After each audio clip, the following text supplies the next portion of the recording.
حضور میرا سوال تو لمبا ہے، ذرا وضاحت طلب ہے، اگر ٹائم کم ہے تو میں نہ کروں وہ سوال کر کے دیکھیں کچھ پتہ تو چلے. باجیہ جی کے رسول اکرم صلی اللہ علیہ وسلم مبعوث ہوئے، اسلام پھیلایا انہوں نے اور بہت خوبصورت طریقے سے پھیلایا، اور ان کا وہ جو دعویٰ ہے وہ مکہ میں چھپا چھپا رہا. اس دعوے کو تقویت اس وقت ملی جب چھپا رہا مطلب وہ چھپ کر دعویٰ کرتے تھے یا دبے دبے، بھر وہ دعویٰ برملا نہیں تھا اس وقت.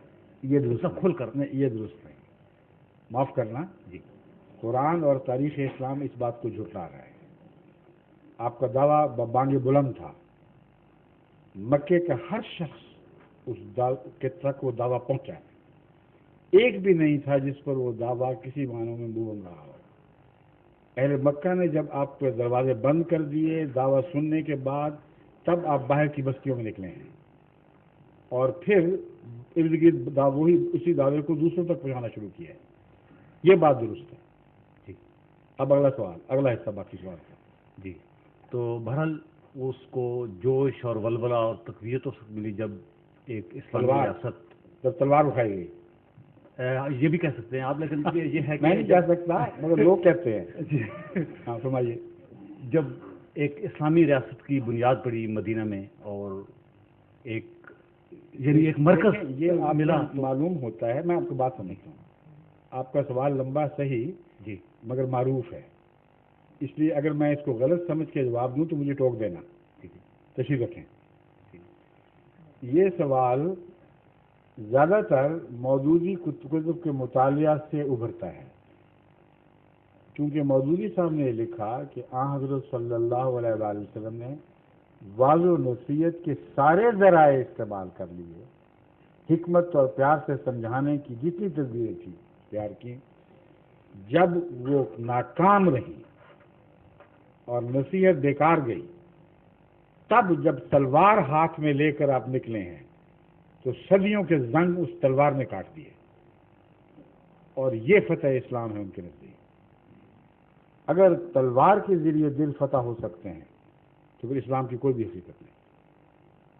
وہ مذہب جو دلائل اور دعاوی سے دلوں کو گھائل نہیں کر سکتا، سر کٹنے پر اگر وہ جرائج ہو بھی جائے اس کی حقیقت ہی کوئی نہیں. اور تاریخ اسلام اس بات کو جھٹلا رہی ہے.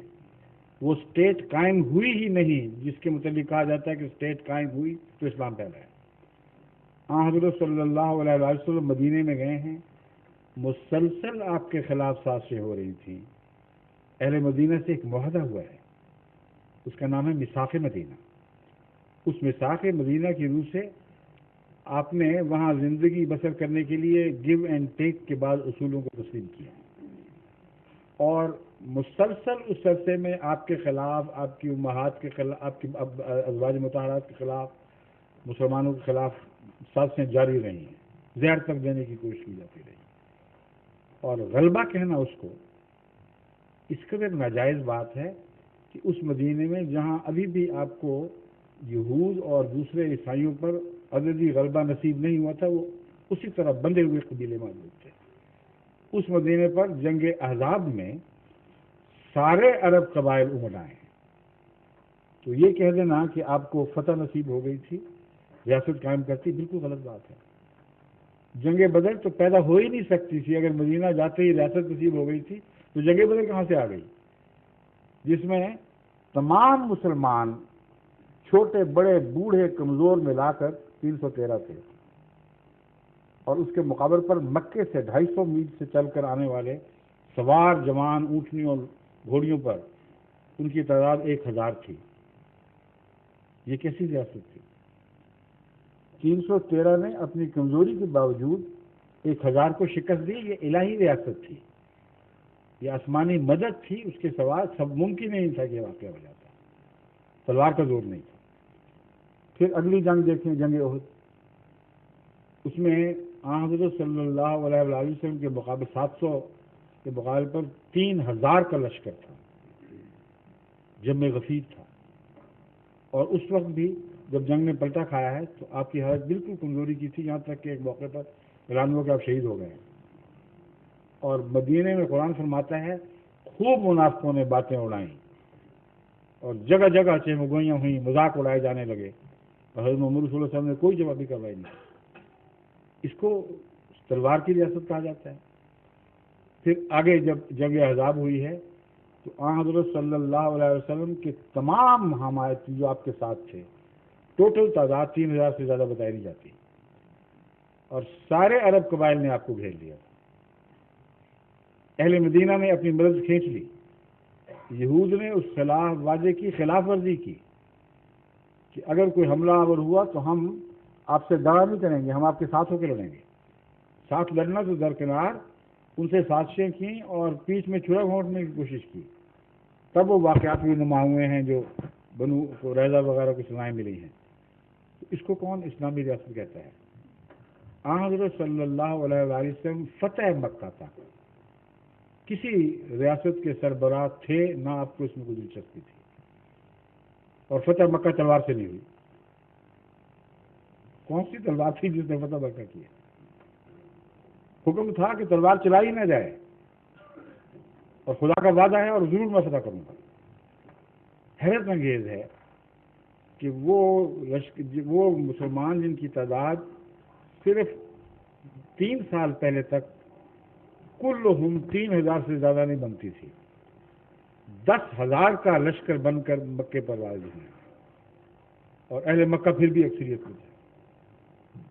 لیکن جیسا کہ خدا کے رسول نے پیشگوئی فرمائی تھی، لڑائی کے ذریعے نہیں، اللہ تعالیٰ کے روب کے ذریعے میں فاتح ہوں گا. چنانچہ تلواریں نہیں چلیں سوائے ایک آدھ کے جو استثنائی واقعات ہوئے ہیں، اور فتح مکہ ہو گئی. فتح مکہ کے بعد کسی کو مجبور نہیں کیا کہ دین بدلو ورنہ تمہیں قتل کریں گے، ایک بھی واقعہ نہیں. اس لیے یہ جو تصور ہے آپ کے ذہن میں بعض آج کل کے علماء نے غلط ٹھونسا ہوا ہے، جو اسلام کی شان کے منافی ہے، اس کی تائید میں نہیں. اسلام اس طرح پیش کریں تو دنیا کو مغلوب کرے گا، کیونکہ اس کے ساتھ اس کے نشانات کی طاقت ہے، اس کے دلائل کی طاقت ہے، اور اسی پیغام کی قدر کی جاتی ہے جو اپنے دلائل کے زور سے، نہ کہ زور سے، نہ کہ تلوار کے زور سے دنیا پر فتح حاصل کر لے. اگر تلوار کی فتح کے کوئی معنی ہیں تو پھر کمیونزم کو اسلام سے بھی بڑی برتری حاصل ہو گئی. اس نے تلوار کے زور سے اس سے زیادہ لوگوں کو سرنگوں کر دیا جن کو اسلام نے کبھی بھی کیا تھا.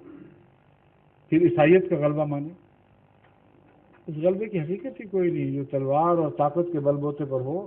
غلبہ وہ جو دلوں کا غلبہ ہو، اور حضرت محمد رسول اللہ صلی اللہ علیہ وسلم کا غلبہ قرآن کا غلبہ اور دلوں کا غلبہ تھا. یہ ہمارا ایمان ہے. ٹھیک ہے، ایک سوال حال ایک ابھی کچھ تھوڑی سی پیاس بچا آئیے. حضور اصل میں میرا سوال لمبا تھا، درمیان میں میرا مقصد یہ نہیں تھا کہ تلوار، میں یہ نہیں ثابت کرنا چاہتا. حکومت میں نے ثابت کر دیا، حکومت یا نفاذ اسلام، وہ رسول اکرم صلی اللہ علیہ وسلم کے نفاذ اسلام بھی نہیں ہوا. میں یہ تو بتا رہا ہوں آپ کو، جواب دے چکا ہوں. حضرت صلی اللہ علیہ وسلم نے بزور شمشیر کبھی نفاذ اسلام نہیں فرمایا. بزور شمشیر نہیں، جیسے بھی زور حکومت کبھی نفاذ اسلام نہیں فرمایا. اسلام ان لوگوں پر نافذ ہوا ہے جو دل سے قبول کر گئے تھے، اور جو نہیں قبول کر گئے تھے ان پر ریاست اسلام اس لیے نافذ نہیں کر سکتی تھی کہ قرآن کریم فرماتا ہے صبح آتے تھے، مانتے تھے، شام کو مرتدوں کو نکل جاتے تھے. فرماتا ہے کہ نہیں؟ تو اگر مرتد کی سزا قتل سے ڈرے ہوئے تھے وہ لوگ، تو قرآن یہ کیا کہہ رہا ہے؟ اس لیے کوئی جبر نہیں تھا. لا اکراہ فی الدین، کھلی چھٹی تھی. آؤ تو شوق سے آؤ، جاتے ہو تو شوق سے جاؤ، خدا پکڑے گا تمہیں. اس لیے نفاذ اسلام زبردستی ہو ہی نہیں سکتا تھا. نفاذ اسلام کرنے کی کوشش کرتے، کسی کا دل نہ چاہتا تو کہتا میں مسلمان ہی نہیں. اور نفاذ اسلام کی سختیاں دیکھ کر پھر وہ کون پاگل تھا جو مان رہا تھا؟ کیونکہ نفاذ اسلام میں جو سختی ہے وہ جب تک دل نہ مانے وہ انسان قبول کر ہی نہیں سکتا. باقی تاریخ تو الجھی ہوئی ہے نا. آج کی تاریخ آپ کے سامنے پاکستان، وہاں نفاذ اسلام ریاست نے قائم کرنے کی کوشش کی تھی کہ نہیں؟ اب یہ کل کا واقعہ ہے، ریاض وہ بھی زندہ تھے. ریاست کی طاقت سے وہاں نفاذ اسلام کرنے کی کوشش کی گئی ہے کہ نہیں کی گئی؟ کیوں نہیں ہوا؟ کہاں نافذ ہوا ہے؟ لڑکانے میں یا کسی اور علاقے میں، یا کراچی میں ہو رہا ہے آج کل نفاذ اسلام، یا لاہور میں، جہاں دن بدن جبر اور قتل و غارت کے واقعات بڑھ رہے ہیں؟ اس فرضی دنیا میں نہ رہیں، خدا کے لیے نیچے اترے، آنکھیں کھول کے دیکھیں کہ ہو کیا رہا ہے۔ ایسا نفاذ اسلام جو جبر سے ہو یا نفاذ دین، وہ ناممکن ہے کہ باقی رہ جائے، اور کبھی بھی وہ قائم نہیں ہو سکتا۔ نفاذ اسلام حضرت محمد رسول اللہ نے تکلیفوں کے رستے سے کیا ہے، بڑی محنت فرمائی ہے ان لوگوں کی اصلاح کے لیے، اتنا ان کو پاک باز کیا کہ جان کی بازیاں کھیل گئے اور ایمان سے نہیں پیچھے ہٹے، اپنا سب کچھ لوٹا دیا، اپنی سرداریاں چھوڑ دیں۔ اس کو نفاذ اسلام کہتے ہیں۔ اس کے بعد جبر کی ضرورت ہی کوئی نہیں، تو دل مان گئے کہ میاں بیوی راضی، کیا کرے قاضی، ٹھیک ہے۔